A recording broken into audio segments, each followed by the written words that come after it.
Good evening, everyone, and thank you for joining us. My name is Sebastian Probst. I am a professor of tissue viability and wound care at the University of Applied Sciences and Arts, Western Switzerland, and currently president-elect of the European Wound Management Association. I'm pleased to welcome you to this EWMA webinar on telemedicine, patient and staff education. It is our third webinar in a series devoted to telemedicine in wound management. The webinar will be recorded, so you will also be able to watch the video recording on demand. The recording should be available on the EWMA website within the next few days. You can request a certificate of attendance for live participation in the webinar, where you need to attend maximum 70% of the live webinar. Each speaker will speak for 15 minutes, and there will also be 15 minutes at the end of the webinar to ask questions. Please type your question in the question box in the panel. I would ask that you type your questions as soon as you have one and include the country you are based in. The speakers will answer as many as they can during the final 15 minutes. I'm pleased to welcome the speakers of today's webinar. The first speaker is Patricia Price, Professor of Burn Injury Research, Center Global Burn in the Injury Policy and Research, Swansea University, and Emeritus Professor, Cardiff University, UK. Patricia will cover patient education and patient perspectives linked to the use of telemedicine. The second speaker will be Annie Price, Specialist Registrar in Rehabilitation Medicine, Cardiff, and Wales University Health Board in Cardiff, UK. Annie will talk about telemedicine of staff education and training. Our third speaker is Klaus Kirketerp-Møller. He is a consultant at Copenhagen Wound Healing Center at Bispebjerg University Hospital, Denmark, and he's the former chairman of the Diabetic Foot Study Group.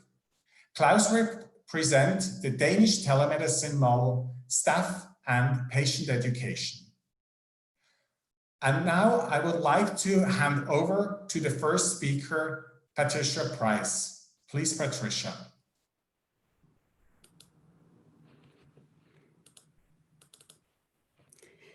Thank you very much, and a very warm welcome from Wales, where it's very wet and windy and very wintry. So I hope you're safe and warm wherever you are.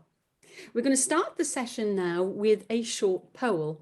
So on your screen, you will actually see a question, and we'd be very, very grateful if you'd answer it so we can get a feel for whether or not you have ever used telemedicine for patient engagement.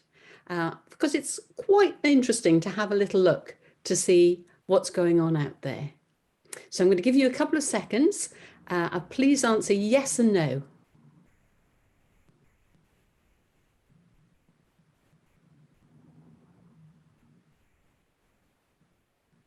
That's interesting. I can't see anybody answering. Is there anybody out there?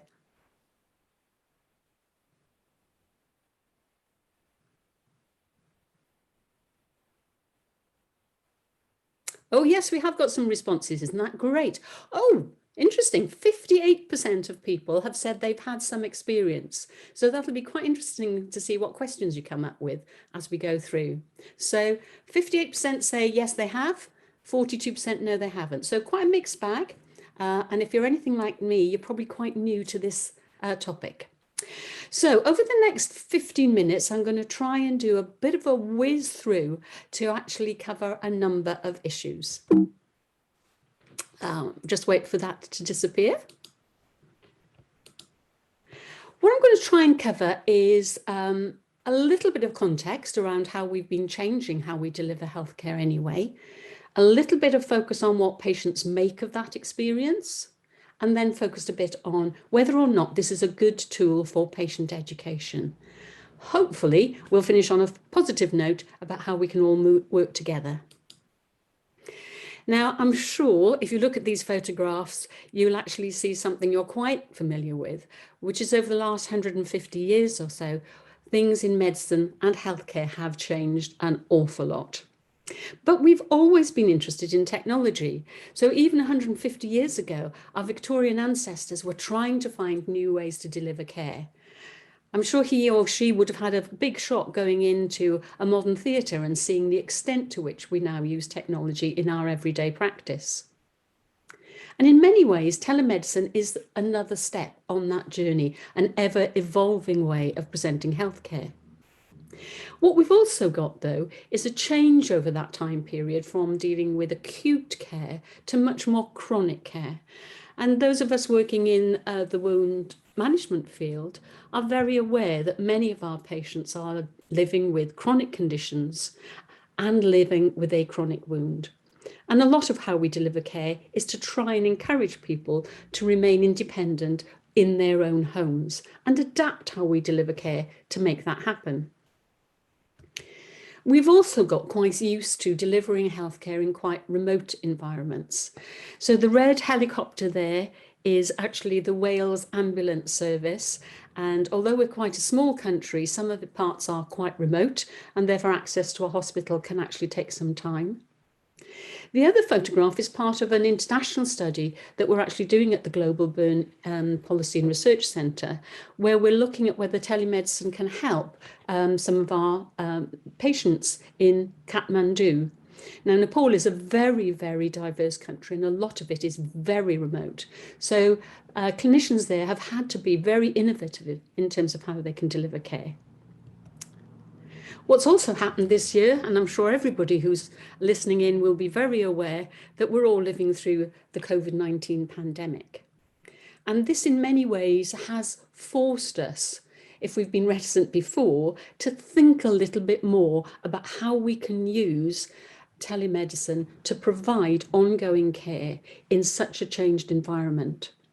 And that has meant that in the short term, far more people are becoming familiar with different platforms and how to engage with others using technology. What does the research say? Well, there's not a lot, I'd have to say, out there. It's growing, but this is one study from the United States, very small sample size, only 19 patients, and they were asking people to compare video visits versus face-to-face visits when they went to see their GP.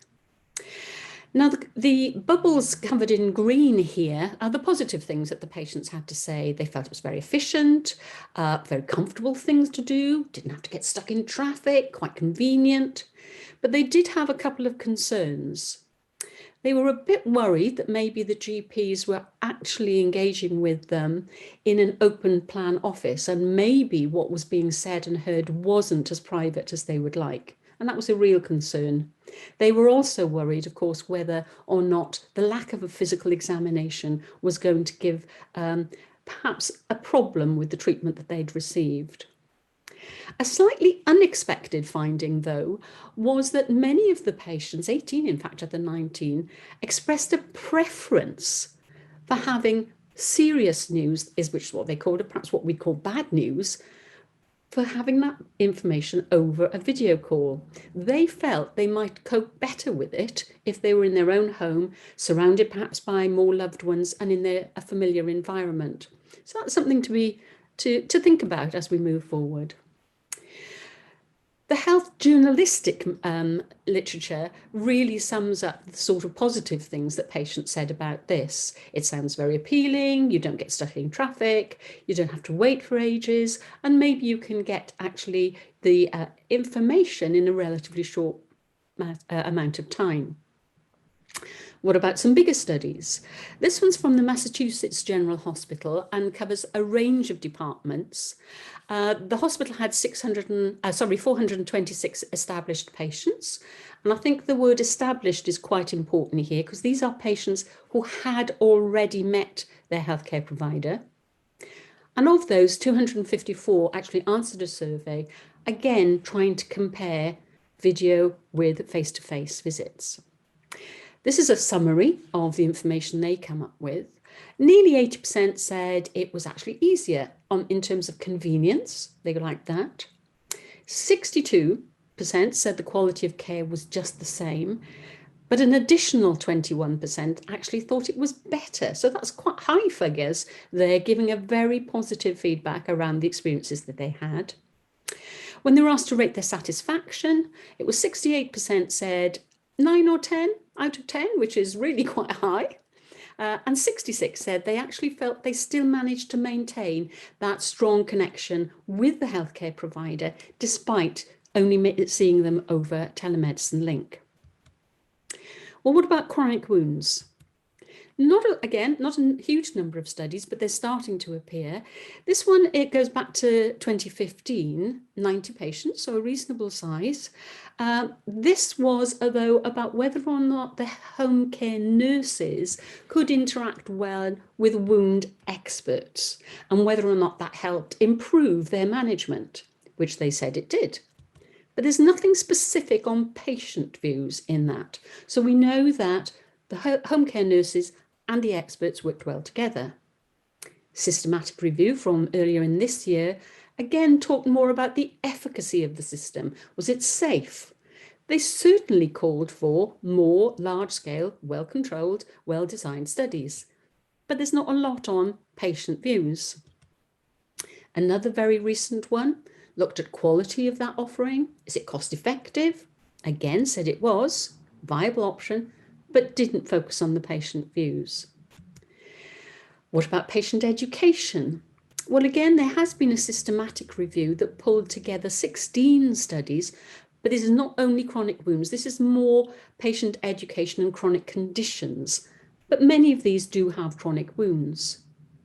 11 of those studies were about the interventions themselves.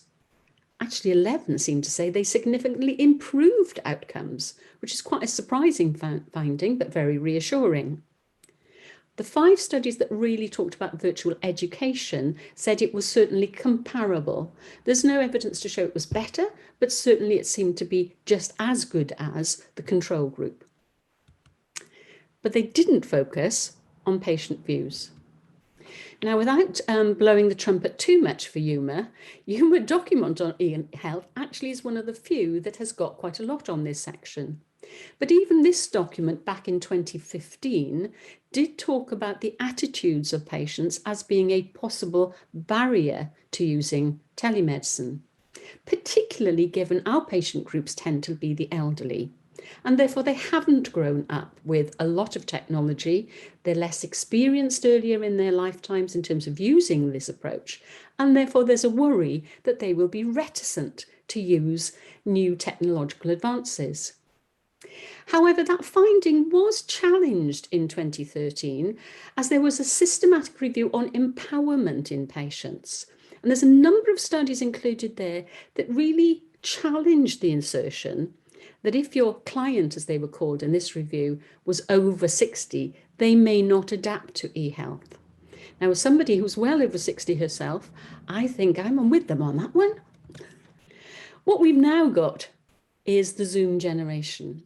What has happened, I think, in this year is more and more of us have kept in contact with our families and our friends through periods of lockdown where we've been able to and almost had to engage with technology on a new level in order to keep in touch. So if we can build on that, we may be able to involve our patients in these new ways of working, because many of them have now learned new skills. We're all getting far more used to having contact, say, by text, to say a prescription might need, our medicines may need to be picked up or are now available. Sometimes you get a prompt to say, have you actually checked your blood pressure today? A big question, though, I think, running through the literature that I reviewed is whether telemedicine is more suitable if the patient has already met and already knows the healthcare provider. So they're somehow already in the system. Worth looking at. Also a note of caution that, of course, not everyone can afford the latest operating systems, the latest computer, the latest iPhone. Need to be careful when we're designing some new ways of working that we're using something that's going to ensure equality of access. In the UK, we have a track and trace system that is suitable for phones, but actually for only quite modern ones. And even myself, mine doesn't work. I'm not going to spend too much on staff education because there's a separate presentation on that. But I think we'd all notice that there's far more access now to these sorts of initiatives. It's the last 2 points I just want to focus on because I think they apply to patients, although I couldn't find much literature to support it. If you do it a module online, it actually takes quite a lot of time to develop. You can't just put it online. You need to think about it. And I think we need to be careful not to rush into too many things that are patient education focused without putting in the resource behind it to make sure they're high quality. And we always need to bear in mind it doesn't suit everyone. So in conclusion, that very quick run through of some of the things we need to think about is that it's probably too early to have definitive evidence for wound care, although we will hear later about the success in Denmark, because I think this is likely to change soon. In the UK, we're using terms, and I'm sure others are, that we have to get used to living with the new normal within the pandemic scenario. But it'd be quite nice if we could turn that phrase into the new possible and actually think about what has this experience forced us to do to actually re-energize our enthusiasm for using alternative forms of technology. So a positive that may come out of the pandemic is that we could move towards a delivery of healthcare that has benefits for everyone and actually can bring about long-lasting changes. I've used a number of references in the presentation, so here they are listed for you. And of course, you can always come back and check these later if you want to follow them up. Thank you ever so much for your time, and I'll hand you back to Sebastian. Thank you very much, Patricia, for your presentation. Please don't forget to type your question in the question box in the panel. And now I will hand over to Annie Price. Please, Annie. Thank you very much. I'm just going to share my screen and get my slides.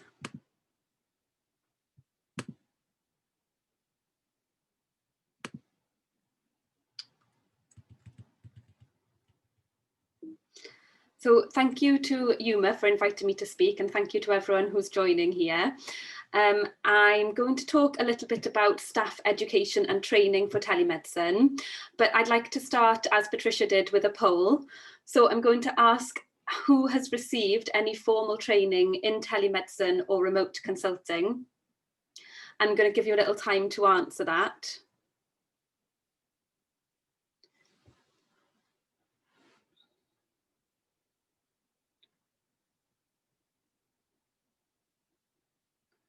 So whilst you're answering that, as Sebastian said, I'm a specialty registrar in rehabilitation medicine, but until recently I was working at the Welsh Wound Innovation Centre and doing complex wound clinics and research.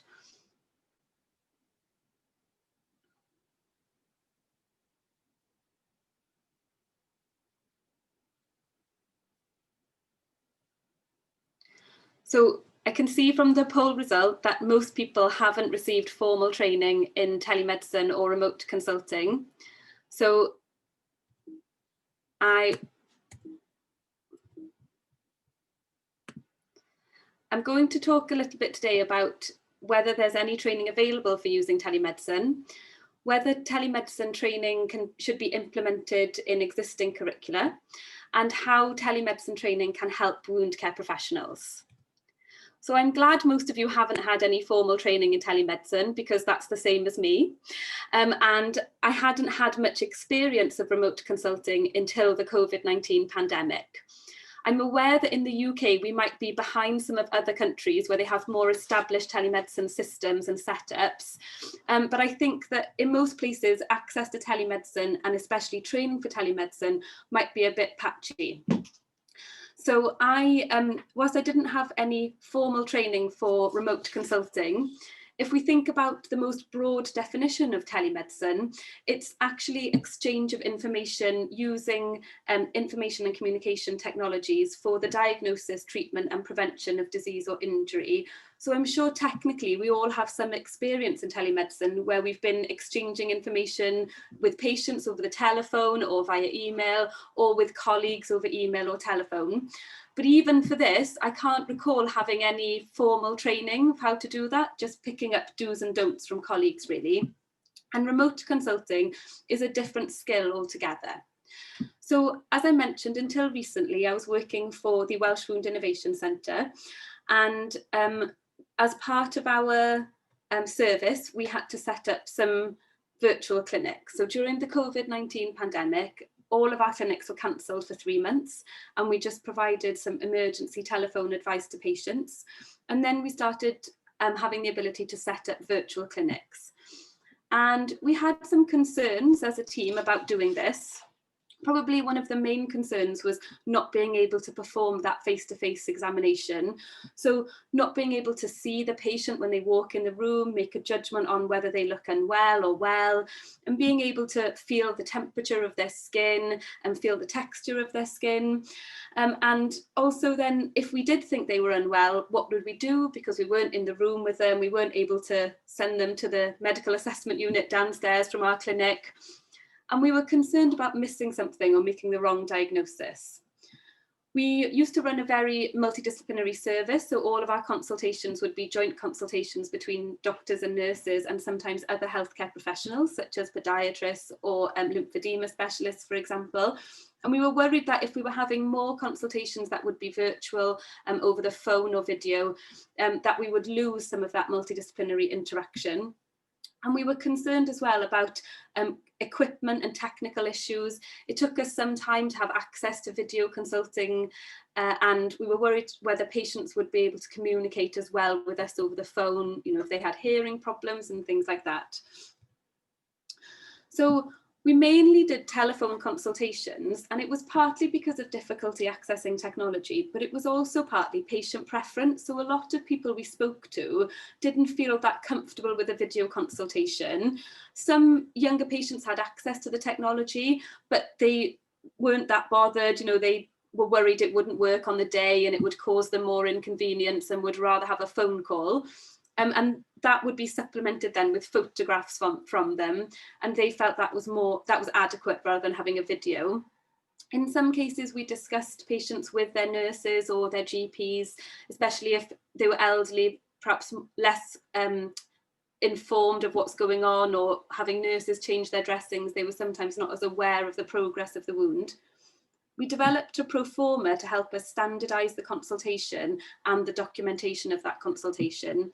And as whenever you're setting up any new service, we had regular team discussions and updates. And we found that once we had some face-to-face appointments available, it became a lot easier to do the virtual consultations.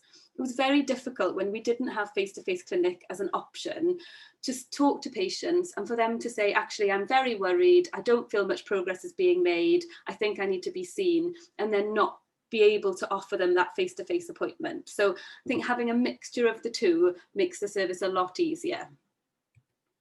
So just as an example, when we spoke to this patient on the phone, he said, you know, he felt okay, maybe slightly worse, but not too bad. And then when they sent us in some photographs, you can see it was a very nasty toe with probable osteomyelitis. So it does show how important photographs are to supplement the telephone consultation, if that's what you're doing. And in reality, I found these sorts of cases very easy to deal with. You know, there's an obvious answer. What I found more difficult was when patients were telling you, oh, we're not really making much progress, I'm finding it a bit difficult, and you see their photograph and things look okay, and it's difficult to decide on the course of action for those sort of less clear-cut cases. So Patricia already mentioned there have been some potential barriers identified to the adoption of telemedicine. Some of those concerns are around patients and how they will feel about it. And I think sometimes, as Patricia said, we make some assumptions that older people might not be able to have access to technology or might not be able to use it. And we've all come to realise that that's not necessarily the case. And there are also concerns from staff particularly about the quality of consultations and missing diagnoses. And that comes to patient safety as well. And often there are problems with accessing the technology, the cost associated with that, the time associated with setup. And there are also worries about the security, for example, with data storage, governance, data protection. And it's important to understand, the legal and liability aspects. I think in some countries, reimbursement can be a problem as well. So when we think about what training do we need for telemedicine, I think that training can help us overcome a lot of those barriers. So there are the technical aspects, so understanding how to use the appropriate equipment and technology, how the data storage works and what's the best way to document the consultations. And then there are the clinical aspects, which often require a bit more practical skills and hands-on training. So communication skills might be different on a virtual consultation compared to face-to-face. Interpretation of images and data can also be different. There are several apps available that you can use to take photographs of a wound, and that will give you the wound measurements and also the tissue types in that. Again, it's having access to those types of technologies. So the diagnostic skills that you use might also need to change when you're doing virtual consultations.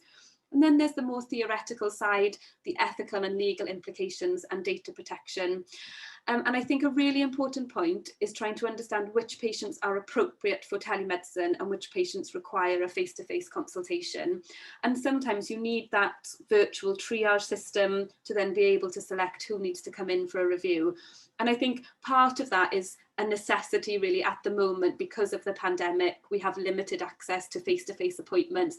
Some patients don't want to come into the hospital, only want to talk on the phone. So that aspect might be more specific to the pandemic and hopefully won't be long lasting when it ends. So the question, should telemedicine training be included in curricula? I think definitely yes. So it's the best place to start to tackle this from an undergraduate training perspective for medical, nursing and other healthcare professionals. There's been this cultural shift because of COVID-19. I know that telemedicine may be more common in some countries and in some specialties. So for example, in dermatology, they use a lot of telemedicine in the UK. But now lots of us are having to use telemedicine for the first time. So it could be incorporated into university courses, and that would then involve theoretical and practical teaching.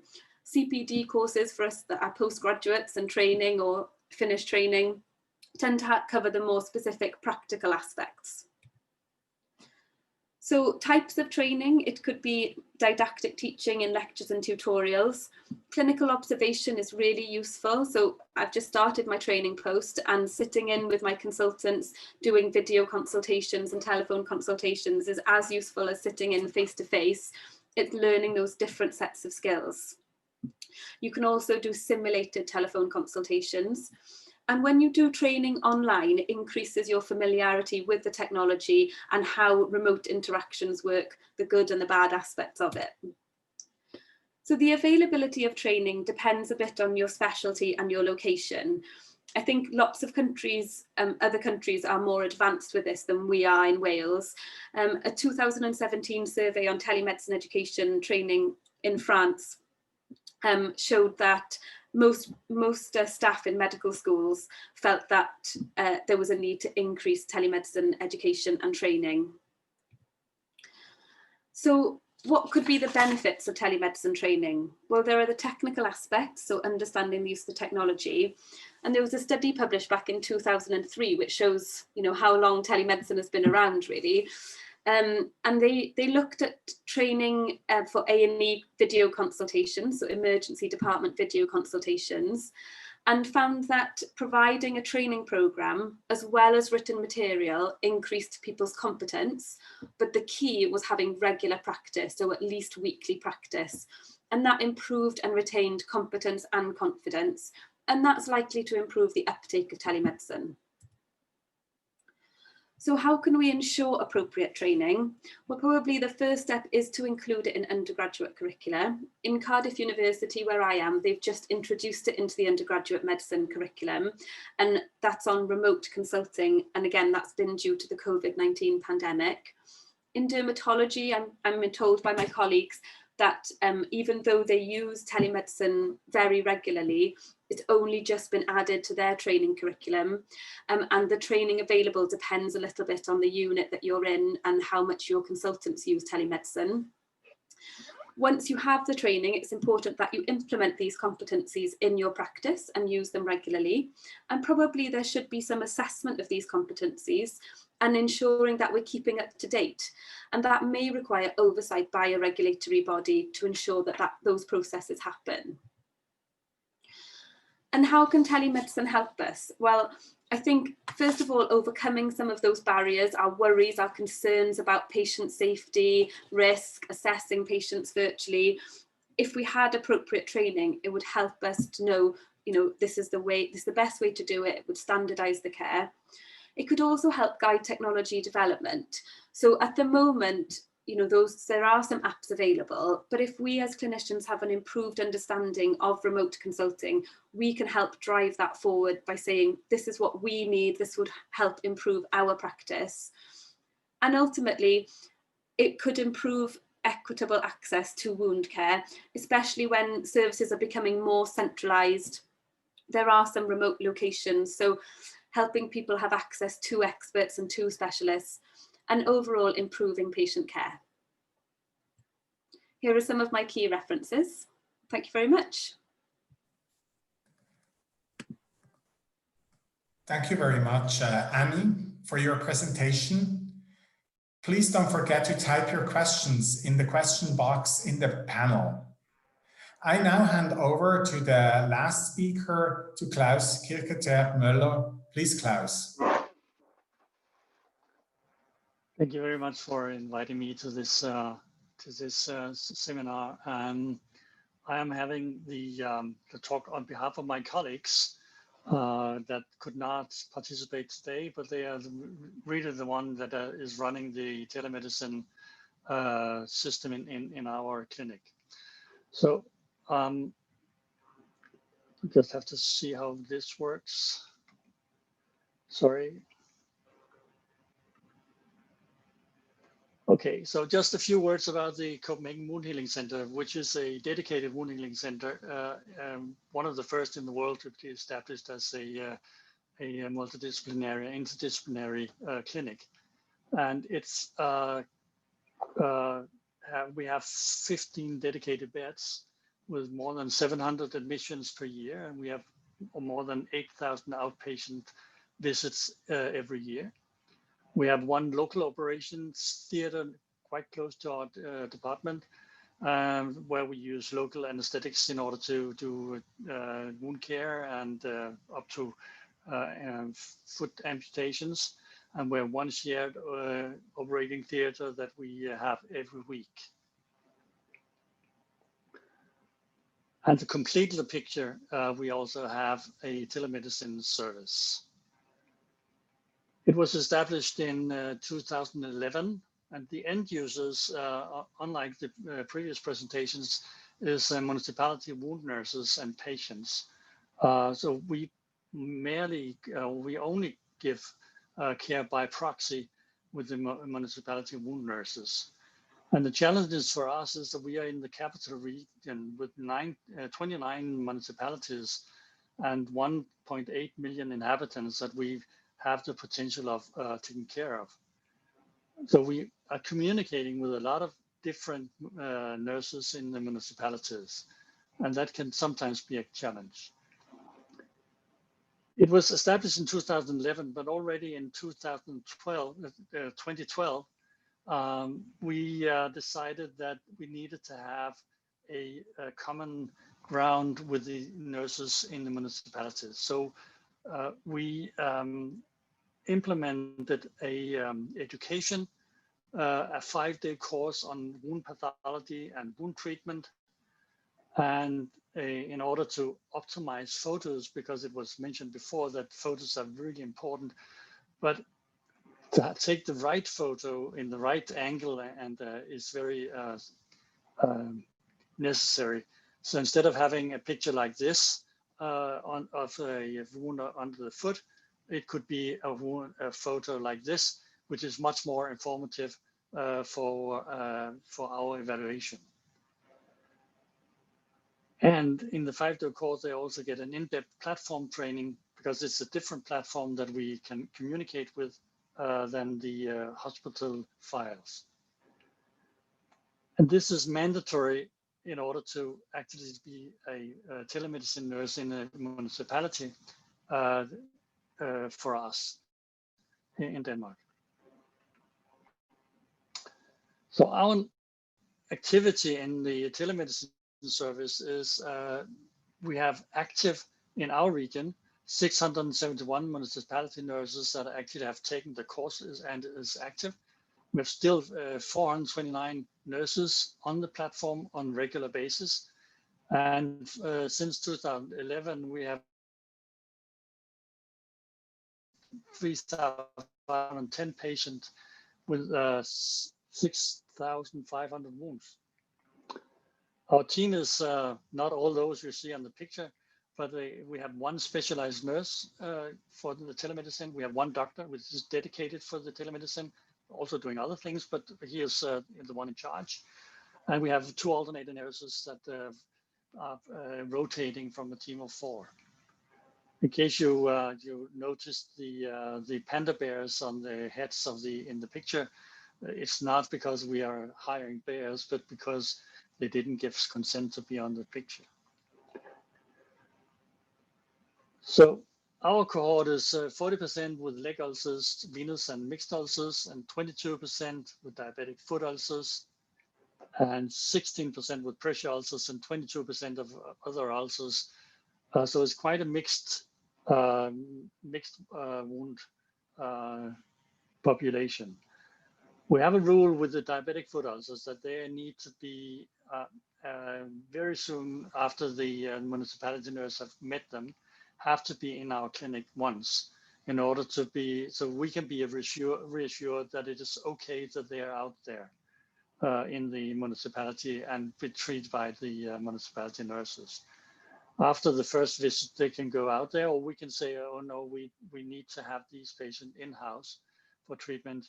And that is especially if they are difficult to offload.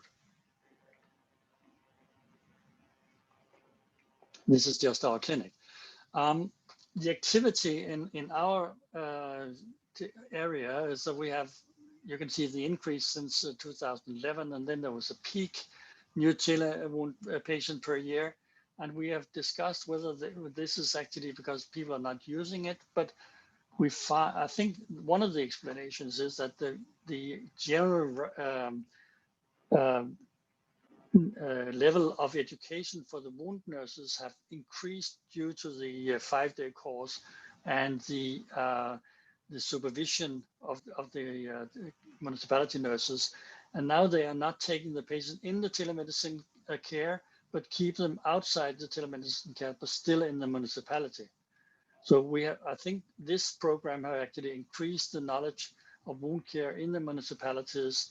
And you can also see that the daily activity, how many patients we actually we are supervising every day, had a peak in around 2016 with almost 60 calls per day. And now we are around 30 calls per day in our activity. Again, I think that is because the general level of education for wound nurses in the municipality have increased. We have some new challenges. That is, we have a high turnover of educated nurses. So on average, each nurse only have finished 8.5 patients per nurse. And we also have the challenge of indirect communication, so that our by proxy help to the municipality nurses is then further out because they use another one to treat the patient, and they have their own communication internally, and that means that we have less qualified personnel at patients sometimes. But of course, they can go back to the municipality educated nurse again. So maybe it's only a good thing. The other challenge is that the GP is not interacting with the platform. Every patient has a unique code, they can give their general practitioner, and then he can overlook everything in the file, including pictures and development of the ulcers. But the experience we have is that the general practitioners is not actually interacting with the platform, and that could be due to reimbursement for the general practitioner to use time to look at this. So he rather gives it over to the municipality nurses. Another challenge is that it's only nurses that actually is visiting the patients. And I say this is a challenge because for diabetic foot ulcers, for instance, it could be profitable for us and for the patient that the podiatrist would be the end user of our telemedicine. So it shouldn't only be the nurses that is taking care of the patient. And I think we have to rethink the way we do telemedicine. I will come back to that later. But how about the patients? Is that they actually participating in our telemedicine service? Well, on a national level, in 2017, only 255 patients actually participated in using the platform, and that have been fairly constant over the years. So due to the fact that we have a municipality nurse coming out to the patient, they may restrict the patient from actually interacting with the telemedicine module. They have the opportunity, but they rarely use it. And maybe education of the patient could help in that respect. Our national telemedicine service it may look like a COVID-19 beginning, but it is actually a constantly rise in the activity of telemedicine visits or patients in Denmark. And we are almost 40,000 telemedicine patients in whole Denmark. And despite we're a small country, we find that even though the patient is living right next to the hospital, it is still difficult to have them coming in because they have to be transported, they have to wait for the transport, and they may have to wait for the transport to get them from the hospital and home again. So it's still a benefit for the patient to participate in telemedicine program, despite that they live next door to our hospital. How about the future? Well, I think we need to look at the telemedicine as a much more complex situation than we did before. So all these actors could actually be a part of a telemedicine program. And if you notice, there is also the wearables here that we may have help in the activity of the patient. And we actually are participating in a program now, Health D360, that looks at what can we actually use data for to aid the healing of the wounds. And then how about machine learning? Everyone talks about artificial intelligence. How can that help us? But actually now it may be very difficult to use that. But the program that I talked about is also looking into this. So the future will be much more complex, but there will be help from computers, I think, to help healing chronic wounds. So on the left, you can see the activity of patient. The red is active patient and the blue is finished patients all over Denmark.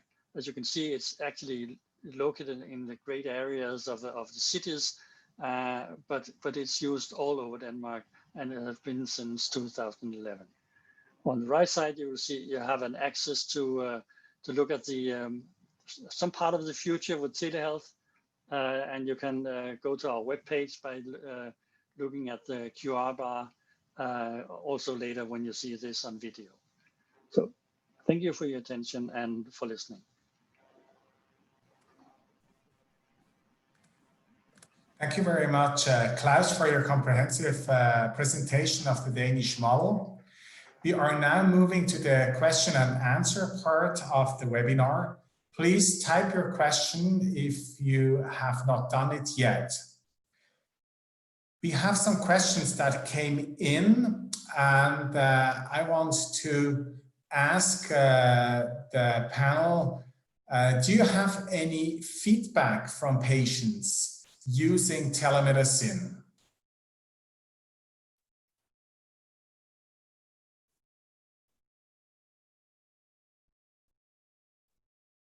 One of the...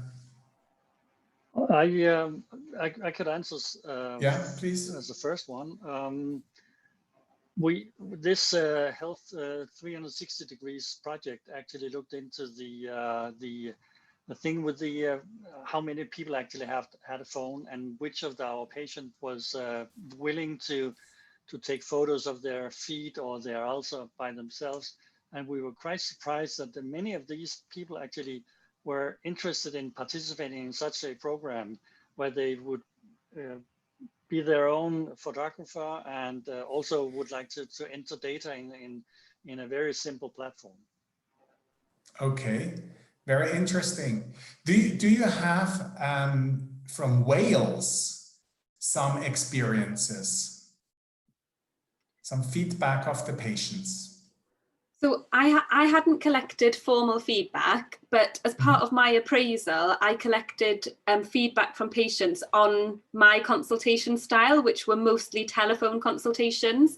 And I had the same feedback that I would normally have in a face-to-face consultation.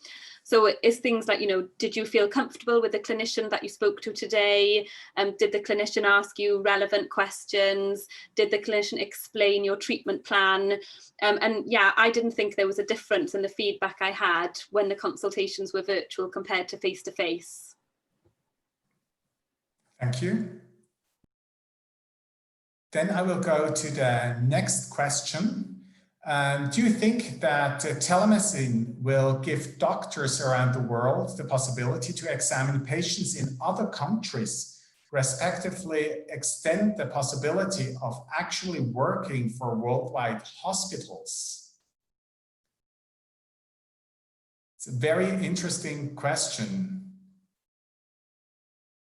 Do you have in Wales, are you doing that?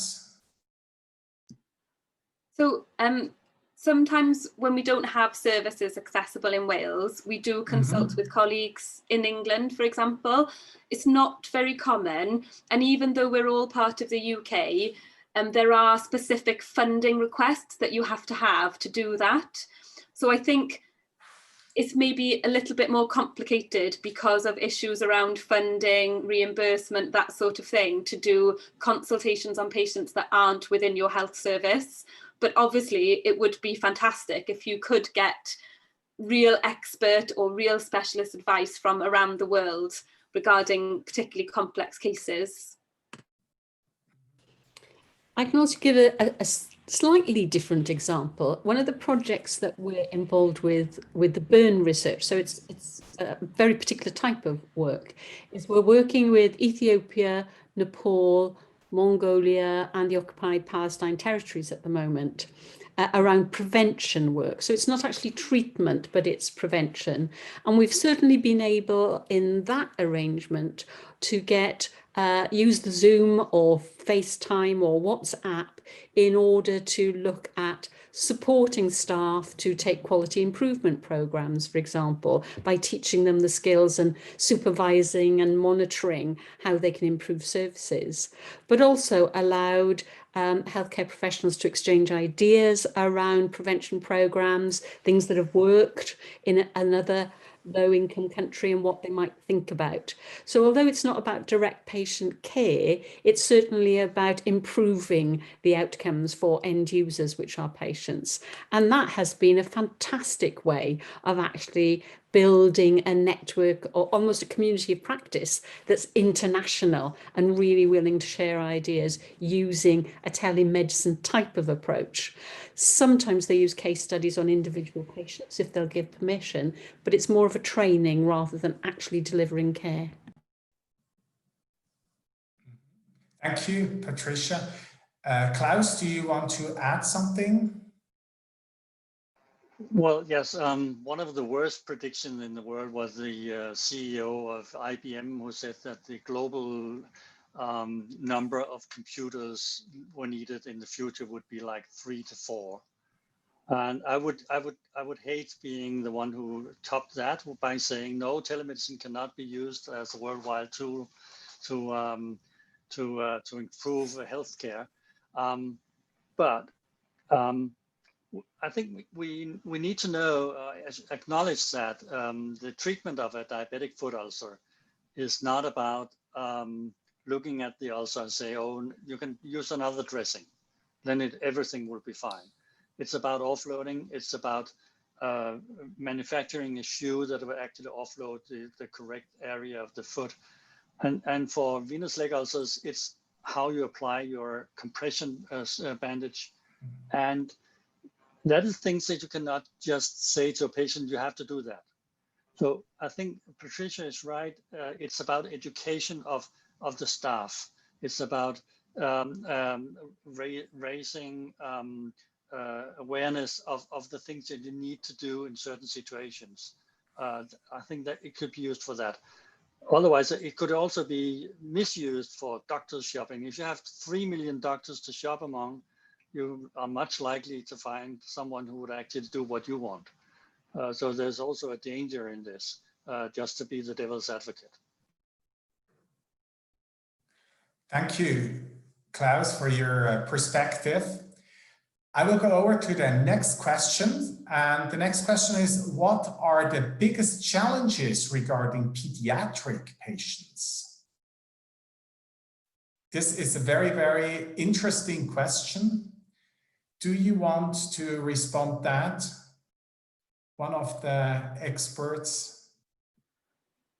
So I think an issue with pediatrics, maybe some elderly patients with dementia and people with learning disability, the issue is around consent and safeguarding.